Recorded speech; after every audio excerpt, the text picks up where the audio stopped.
محفل میں بیٹھا ہے، لوگ باتیں کر رہے ہیں، دوسری یہ گھوم پھر کر کے بات اسی کی کرے گا۔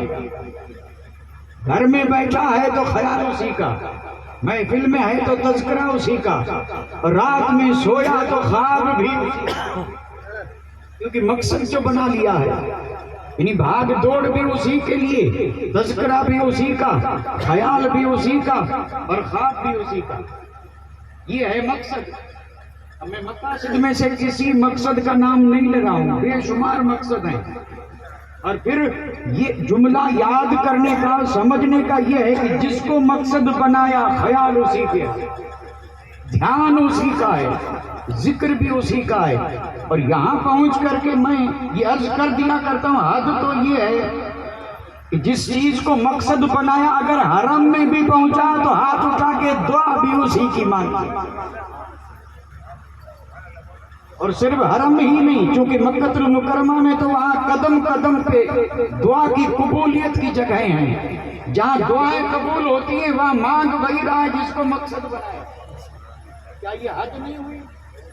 اور اس سے بھی زیادہ حد یہ ہے کہ پہنچا مواجہ رسول میں، اور مواجہ رسول میں پہنچنے کا مقصد یہ ہے کہ جیسے حضور کے سامنے کھڑا ہے اور صلاۃ و سلام عرض کرنے کے بعد پھر وہی جو مقصد تھا پھر سامنے آیا، پھر وہاں جب سامنے آیا تو روزے رسول پہ مواجہ رسول میں بھی مانگا تو وہی جو مقصد تھا۔ بتائیے یہ مقصد، اس پہ ذہن اور اسی پہ خیال نہیں، مقصد سب نے بنا لیا ہے، میں نے بھی بنا لیا، آپ نے بھی بنا لیا، رات دن اسی کے پیچھے دوڑ دھوپ ہو رہی ہے۔ ہر انسان کا معاملہ یہ ہے، میں نے کوئی قید نہیں لگائی کہ انسانوں میں کوئی جماعت کوئی طبقہ الگ ہے، سارے انسان اس میں شریک ہیں، اور سب نے کسی نہ کسی کو، پھر چاہے وہ دھن ہو، دولت ہو، جاگیر ہو، کرسی ہو، فانی عزت ہو، بڑائی ہو، چاہے جو ہو، لیکن مقصد سب کے ہیں اور حصول کے لیے سب کوشاں ہیں۔ اور یہ جو آپ اور ہم لفظ بولتے ہیں سمجھنے کی کوشش نہیں کی، ہم آپ کہتے ہیں کہ کامیابی،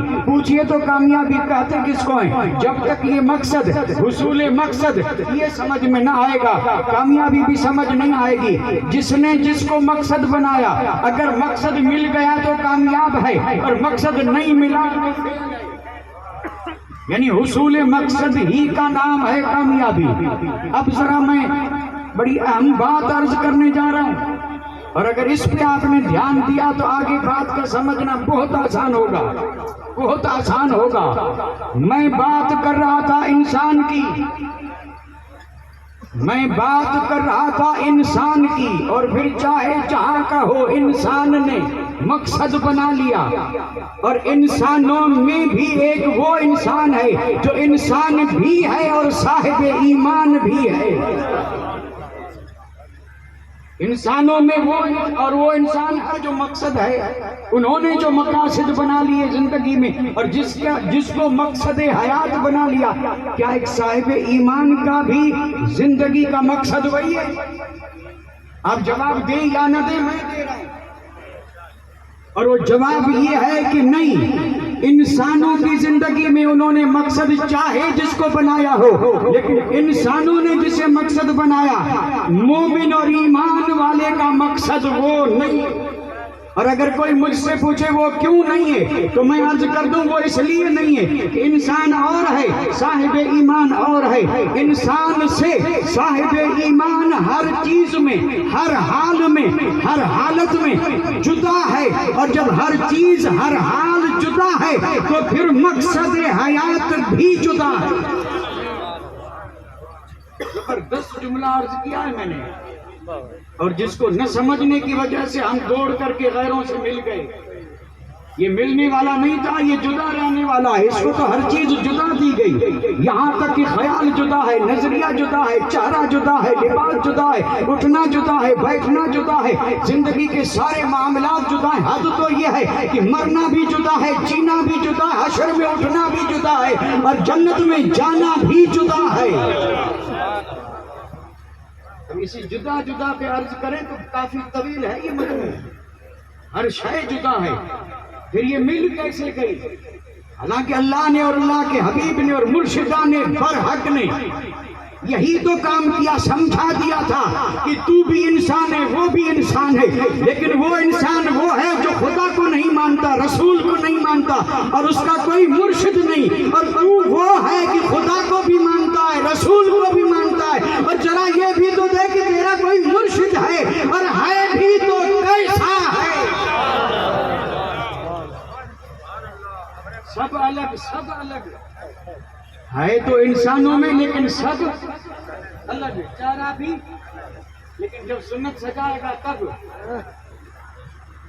چارہ ہے تو الگ، لیکن جب الگ نہ رکھتے ہوئے ان جیسا بن جائے، اور لباس بھی الگ لیکن الگ نہ رکھتے ہوئے ان جیسا، شادیوں میں طور طریقے الگ اور وہ الگ نہ رکھتے ہوئے ان جیسا۔ اب کہاں تک میں ذکر کروں؟ ہے الگ لیکن اٹھنا ان جیسا، ہے الگ لیکن بیٹھنا ان جیسا، ہے الگ لیکن کھانا ان، سمجھ رہے ہیں نا؟ یعنی انسان یہ صاحب ایمان ہے، وہ انسان ہے، اور یہ انسانوں کی طرح نہیں بلکہ یہ صاحب ایمان کی طرح سب سے الگ شان کے ساتھ۔ اور میں یہاں سمجھانے کے لیے عرض کر دوں، گویا کہ مصطفیٰ کے صدقے میں رب نے مسلمان کو ایک ایسی وردی عطا فرمائی تھی کہ اگر وہ اس وردی میں رہے تو لاکھوں کروڑوں میں بھی دور سے پہچانا جائے کہ یہ انسان نہیں، صاحب ایمان ہے۔ اور اگر کوئی وردی اتار کر کے سادہ پہن لے تو پھر قدر بھی نہیں ہوگی، پھر کوئی ڈرے گا بھی نہیں۔ 3 ستارے والا بھی اگر سادی وردی میں آ جائے تو کوئی سلام بھی نہیں کرے گا، اور اگر 3 ستارے والی وردی پہن کے تو بڑے بڑے ہاتھ باندھ کے سلام کریں گے۔ کیوں؟ یہ سلام کس کو ہے؟ یہ سلام اس وردی کو جو حکومت نے دی ہے۔ یہ فانی حکومتیں وردی دیں، اس وردی میں کوئی آئے تو اثر پڑے۔ کیا اثر ہوگا اس وردی کا جس کو احکم الحاکمین نے مصطفیٰ کے ہاتھوں مومن کو پہنایا؟ تو خیر یہ بڑا طویل مضمون ہے، میں اپنی بات کی طرف لوٹ رہا ہوں۔ سب جب الگ ہے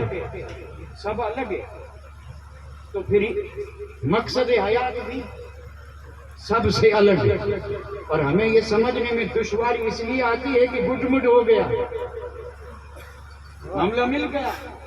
اب الگ کرنے میں کوئی 15-20 منٹ میں تھوڑے کوئی الگ ہو سکتا ہے۔ الگ کرنے کے لیے بھی محمود شاہ جیسا چاہیے، جس کی نظر میں یہ کمال ہو کہ ایک لمحے کی نظر میں نگاہ ولی میں وہ تاثیر دے، اور یہیں پہنچ کر کے ساری دنیا کو بسر خم تسلیم کرنا پڑتا ہے کہ مرشد کی ضرورت رہی ہے اور قیامت تک رہے گی۔ جہاں معاملہ خلط ملط ہو جائے وہاں کوئی ایسا کامل چاہیے جو نگاہ سے پلا کے جدا کر دے کہ وہ اور ہے، تو اور ہے۔ سب الگ ہے تو یہ بھی الگ ہے، مقصد حیات بھی الگ ہے۔ انسانوں نے چاہے جسے مقصد بنا لیا، لیکن مومن کی زندگی کا مقصد کیا ہے؟ اس کے جواب میں ایک بند پڑھنے جا رہا ہوں، بڑا مشہور ہے، بہت ہی مشہور ہے بند۔ اور وہ بند کیا ہے؟ سارے غلام مل کر کے کہہ رہے ہیں، سارے غلام مل کر کے اور یہ اعلان کر رہے ہیں اور یہ دنیا پر ظاہر کر رہے ہیں، اور وہ اعلان یہ ہے کہ ہمیں، آپ کا ذہن پہنچائی نہیں، پہنچنا چاہیے، سارے مومن مل کر کے کہہ رہے ہیں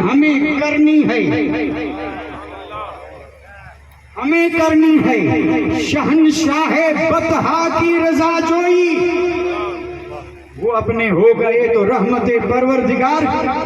یہ مومن کہہ رہا ہے کہ مجھے اور کچھ نہیں کرنا ہے، مجھے اگر زندگی میں کرنا ہے تو صرف یہی کرنا ہے کہ مجھ سے میرے آقا محمد الرسول اللہ راضی ہو جائیں۔ اگر وہ راضی ہو گئے تو پھر کائنات چیز کیا ہے؟ مصطفیٰ راضی ہوئے تو رحمت پروردگار اپنی، اور پھر دنیا پر یہ بات بالکل واضح ہو چکی ہے کہ جس کی رحمت ہو گئی ساری کائنات اس کے دامن میں آ گئی۔ تو ہمیں کیا کرنا ہے؟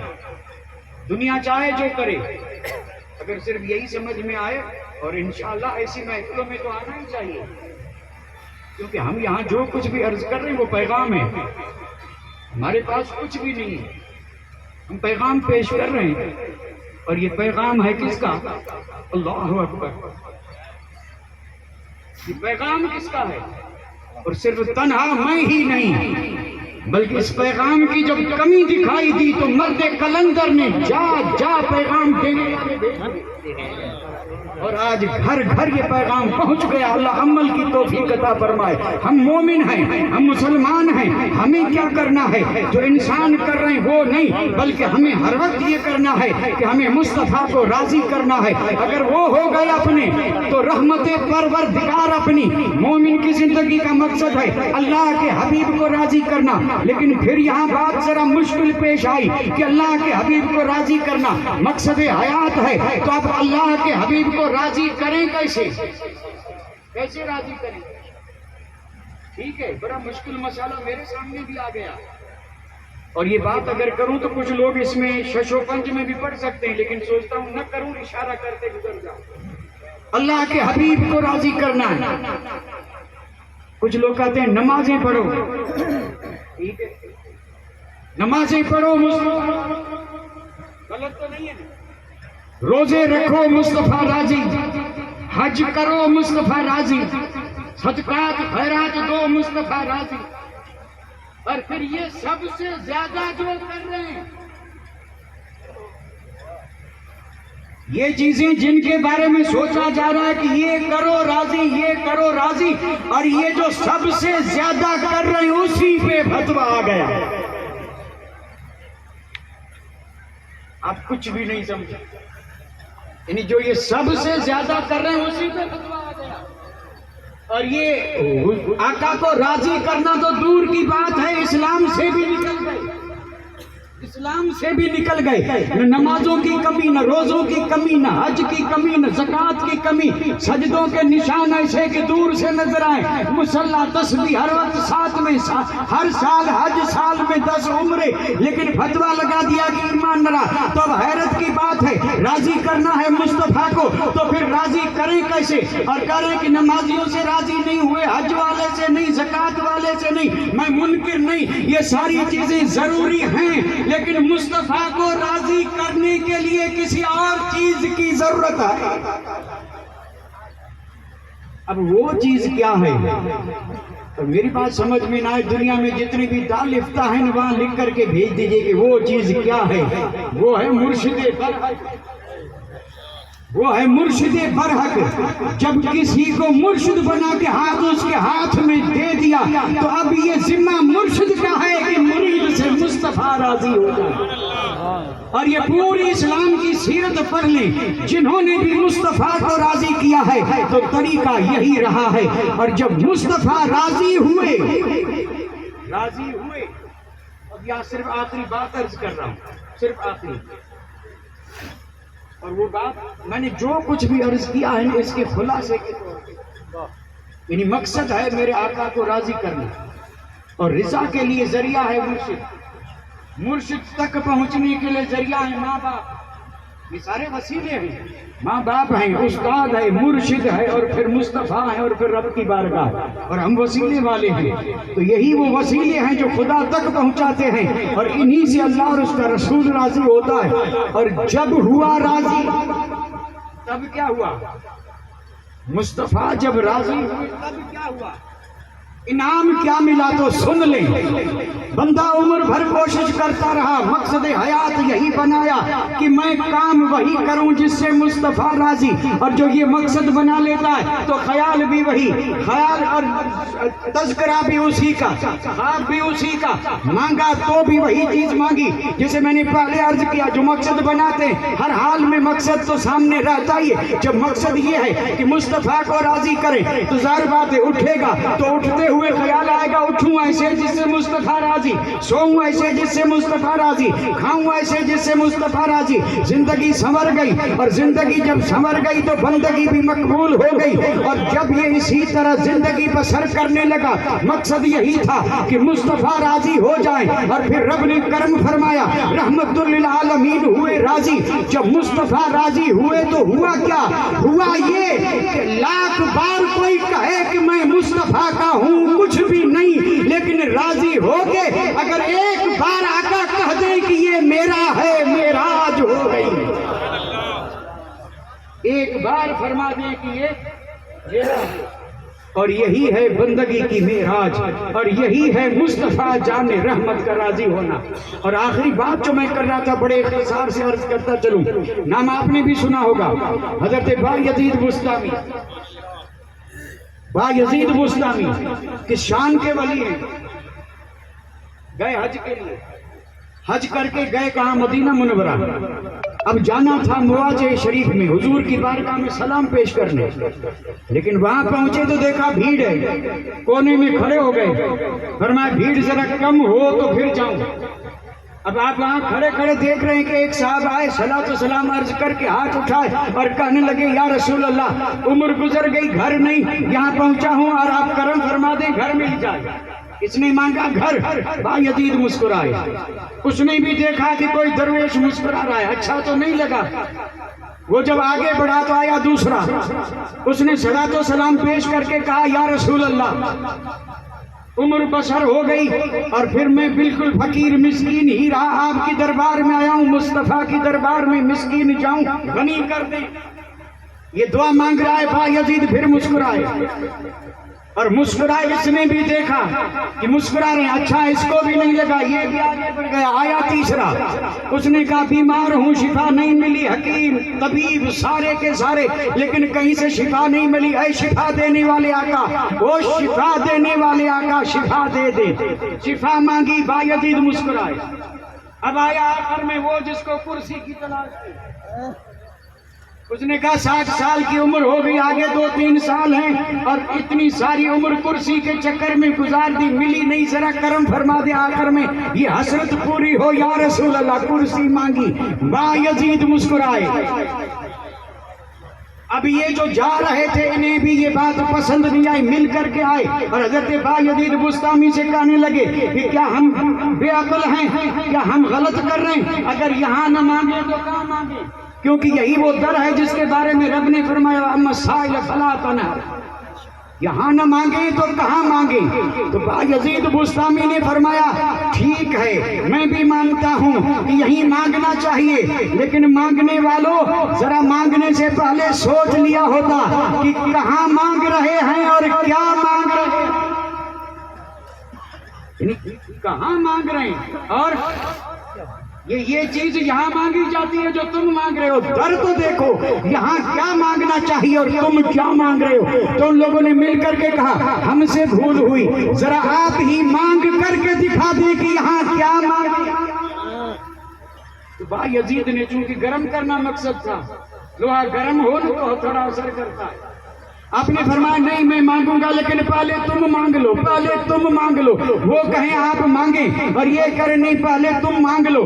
مانگتے مانگتے لوگوں کا اصرار جب بڑھا تو بایزید نے فرمایا ہٹ جاؤ، اب میں مانگتا ہوں اور سنو کیا مانگتا ہوں۔ بایزید نے صلاۃ و سلام عرض کر کے اور پھر جو در رسول پر جو اپنا سوال رکھا وہ یہ تھا کہ یا رسول اللہ، جب میدان محشر قائم ہو، اولین و آخرین موجود ہوں گے، رب کی بارگاہ میں جب اس بندے کی گناہگار کی پیشی ہو اور پھر رب فرمائے عدل، اور میرے گناہوں کی وجہ سے رب فرشتوں سے کہے کہ اسے دوزخ کی طرف لے جاؤ، اور جب یا رسول اللہ رب کے عدل سے فرشتے مجھے دوزخ کی طرف لے جا رہے ہوں تو میں سوال یہی کرتا ہوں کہ یا رسول اللہ اس بھرے محشر میں جب فرشتے دوزخ کی طرف لے جا رہے ہوں تو میں مانگتا یہی ہوں کہ فرشتوں سے صرف اتنا کہہ دیں کہ فرشتے چھوڑ دو، یہ تو میرا ہے،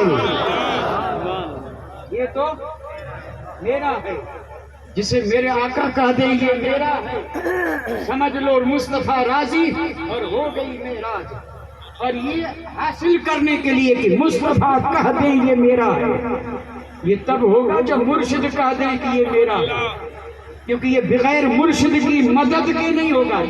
یہاں پہنچ کر کے مدد کی ضرورت اور مدد کی درکار پیش آتی ہے، یہاں پہنچ کر کے اس مقام پہ پہنچنا ہے تو مدد چاہیے، اور مدد مرشد برحق ہی فرماتے ہیں۔ پھر معاملہ چاہے دینی ہو چاہے دنیاوی ہو، ایک بات ذہن میں آ گئی، عرض کر کے اجازت لوں،